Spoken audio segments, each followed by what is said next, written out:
Oi pessoal, para quem não me conhece, eu sou o Alan. No vídeo de hoje eu vou falar aqui de uma das maiores paixões que eu tenho na vida até hoje, embora eu jogue bem menos do que eu joguei no passado, porque querendo ou não, daqui a pouco eu tenho 50 aninhos nas costas e a vida ela passa mais rápido do que a gente gostaria, né? Então, casa, família, trabalho, outros compromissos, outros interesses também, né? Vão mudando no decorrer da vida, mas um dos que eu nunca deixei de gostar, sem dúvida nenhuma, foi o RPG de mesa.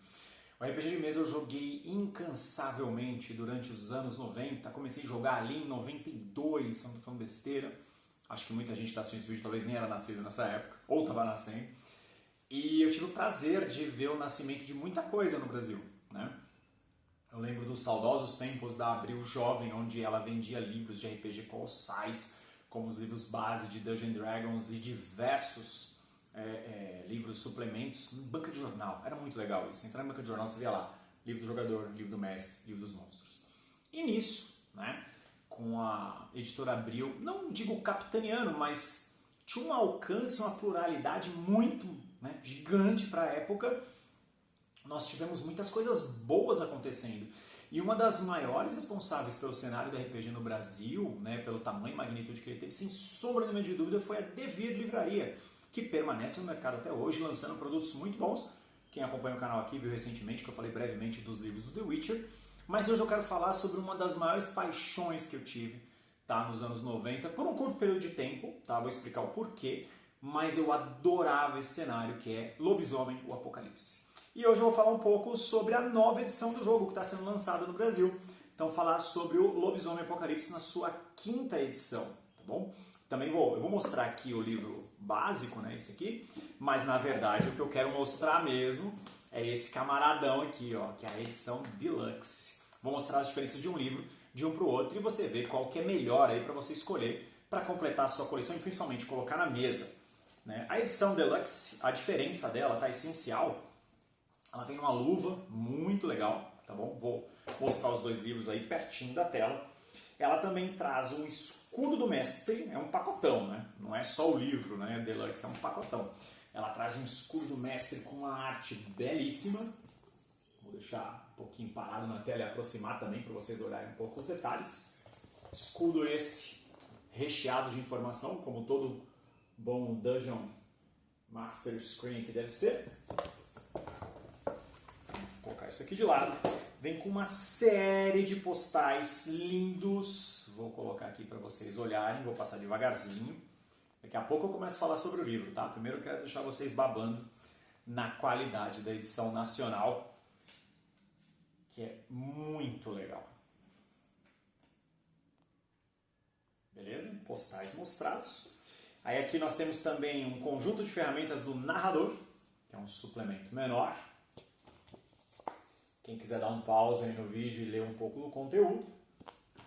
É um suplemento com quase 50 páginas, né? Vem uma série de ganchos, ferramentas mesmo, né? No final das contas. Mas aqui, introdução ao sistema, espíritos, o que está oculto sob as águas, né? Que é uma aventura. E não, tem mais, tá? Tem mais postais. Eu achei que eu estava mostrando todos, galera. Tem mais aqui ainda. Mais postais. Olha essas artes, cara. Que legal. Aliás, diga-se de passagem, as artes recentes dos livros de RPG são belíssimas. Não que nos anos 90 não fossem, mas essas são maravilhosas. Eu estou devendo um review, né, do Vampiro, 5ª edição. Em breve eu falo sobre ele também. E aqui, a capa da edição Deluxe. Ó, presta atenção no movimento de luz. Olha a floresta. E aí eu vou mostrar a capa do base para vocês compararem. Olha que legal. E aqui a capa, exatamente como na versão dos anos 90, ela tem um rasgo aqui, mostrando essa arte. E o detalhe mais legal é a última capa. Prestem atenção no brilho, está o símbolo de todas as tribos aqui em relevo. Então talvez pelo vídeo não dê para ver direito, mas ó, quando você confronta com a luz, você consegue ver nos detalhes. Um outro detalhe muito legal dessa edição, dessa versão, ó. A lateral é preta, tá vendo? Que bacana. O conteúdo é o mesmo, tá? Não muda nada. Mas quando você mexe nas páginas, gotas de sangue. Olha que legal. Ó, olha esse efeito. Assim, os parabéns mais efusivos e sinceros para toda a galera que participou da produção desse livro. Aqui é a capa original, né? Então, se vocês repararem, toda essa arte, ela tá aqui, mas cheia de efeitos. Beleza? E aí, para quem quiser dar uma olhada no basicão mesmo, né? Na versão standard do livro, podem ver que é a mesma arte, com a capa aqui no fundo. E o começo é igualzinho. Okay? O final também, ó. Só pra você... Ah, não, ele tem algumas ilustrações a mais que não tem nesse aqui. Tá? Então vamos falar um pouco sobre o Lobisomem e o Apocalipse, após eu ter deixado vocês 5 minutos babando aí nos livros, tá? Lobisomem e o Apocalipse, ele é um dos livros centrais do que compôs, né, o mundo das trevas ali nos anos 90. Então aqui o World of Darkness, né, o WOD, como era mais conhecido, ele surgiu com o Vampiro à Máscara, do Mark Hagen, e os outros livros também foram dele, que compunham esse universo, ou tinham coautoria dele ou consultoria dele. E o Lobisomem era isso. O Lobisomem, enquanto o Vampiro ele era mais focado numa parte existencial ali no roleplay, uma parte mais política, muitas tramas, né, muitas discussões sobre existencialismo e o porquê continuar vivo após tantos séculos, né, que também tinha a questão da máscara, que não podia se revelar para o mundo, né, o véu dos lobisomens.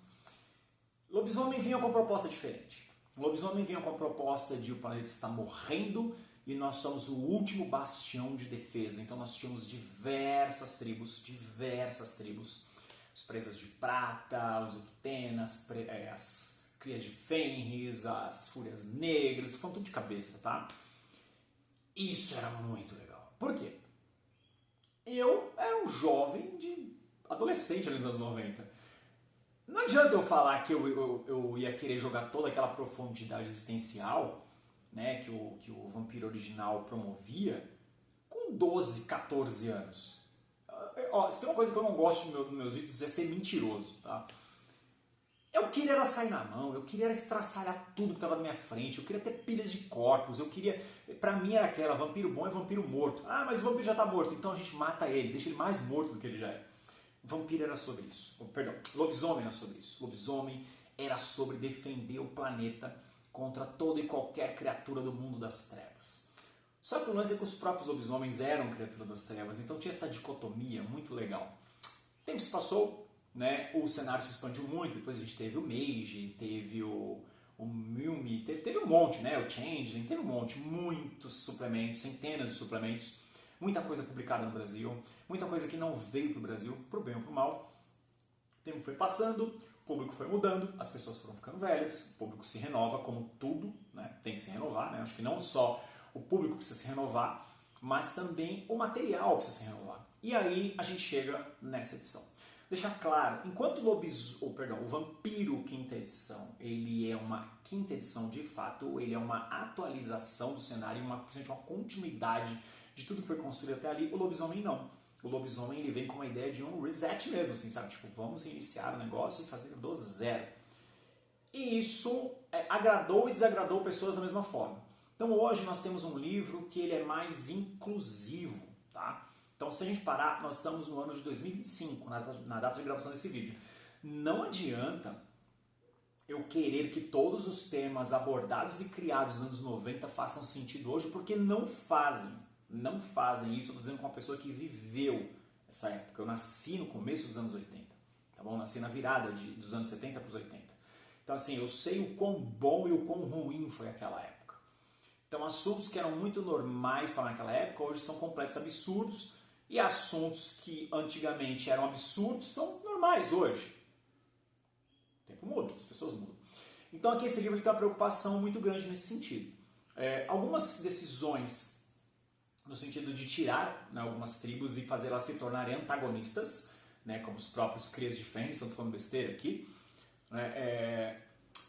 Eu concordo e discordo, né, porque eu entendo que esse grupo ele foi meio que apropriado por diversos supremacistas ao redor do mundo, falando que essa tribo é chamada de raça pura, então vai aquele conceito maluco dos arianos que falam esse tipo de coisa. Eu não vou entrar no detalhe aqui, né, não vou nem estender essa discussão, porque eu acho um tema extremamente horroroso de ser discutido, mas eu acho que aqui nós estamos falando de um RPG, e eu entendo entendo também que não é todo mundo que tem o discernimento para separar o RPG da vida real. As coisas se misturam.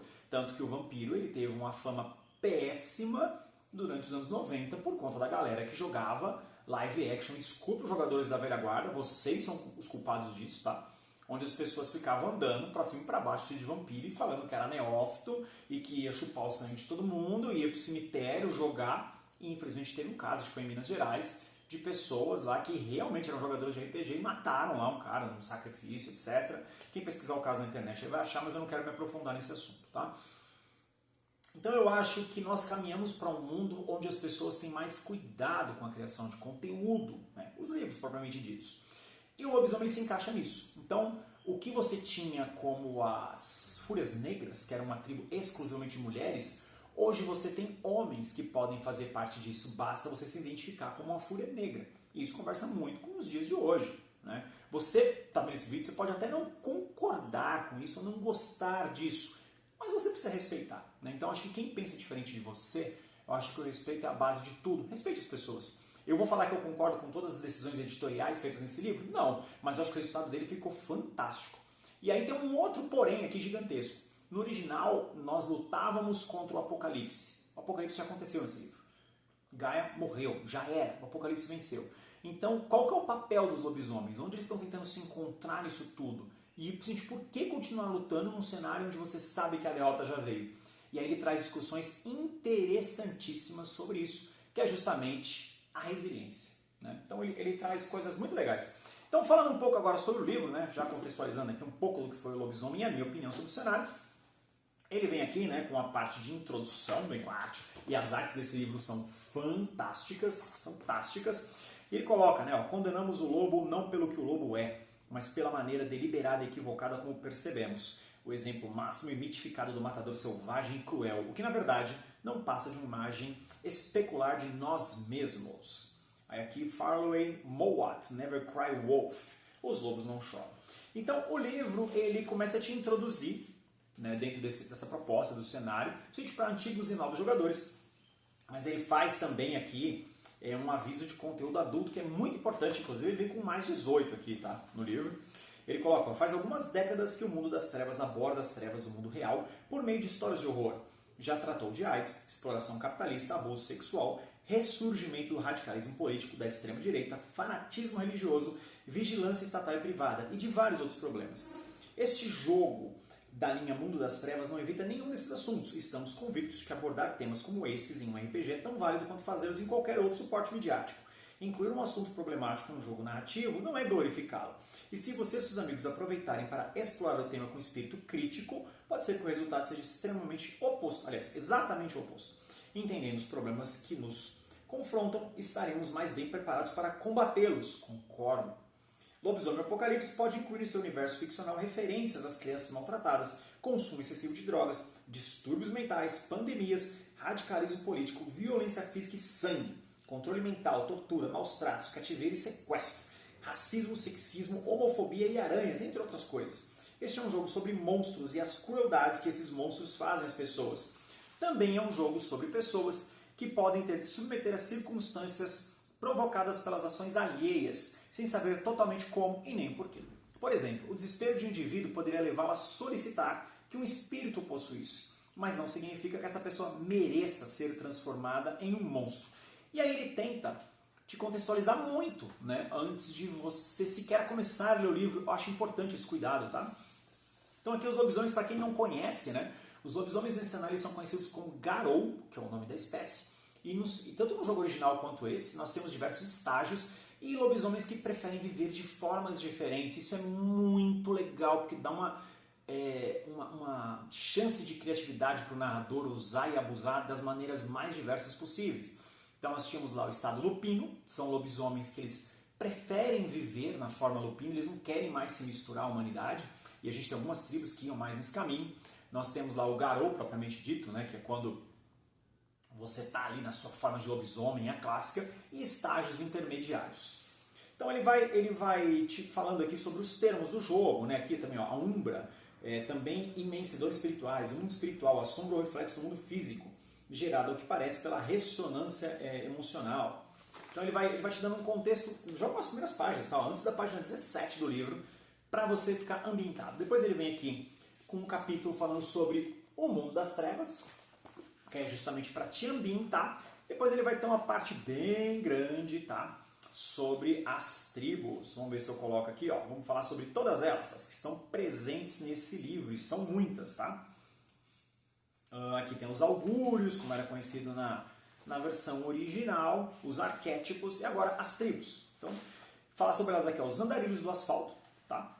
Que eram alguns dos mais jogáveis, vamos falar dessa forma, da versão original. Nós temos aqui agora o Conselho dos Fantasmas, os Espreitadores do Vento, Filhos de Gaia, Fúrias Negras, que é o que eu acabei de falar, ó. E até aqui uma imagem bem legal. Os Garras Vermelhas, que é a galera da porradaria, né, que gosta. Guardadores do Galhado. Peregrinos Silenciosos. Presas de Prata, que era uma das mais famosas também da versão original. Os Roedores de Ossos. Senhores das Sombras, que eles são meio que os anti-heróis desde sempre.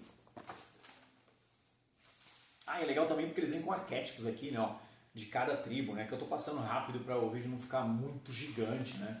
Então ele coloca aqui assassinos, terror da meia-noite e assim por diante. E aí as tribos que foram excluídas, elas se tornaram antagonistas. Depois aqui um capítulo bem extenso sobre criação de personagens, para você colocar lá vantagens, desvantagens e tudo mais.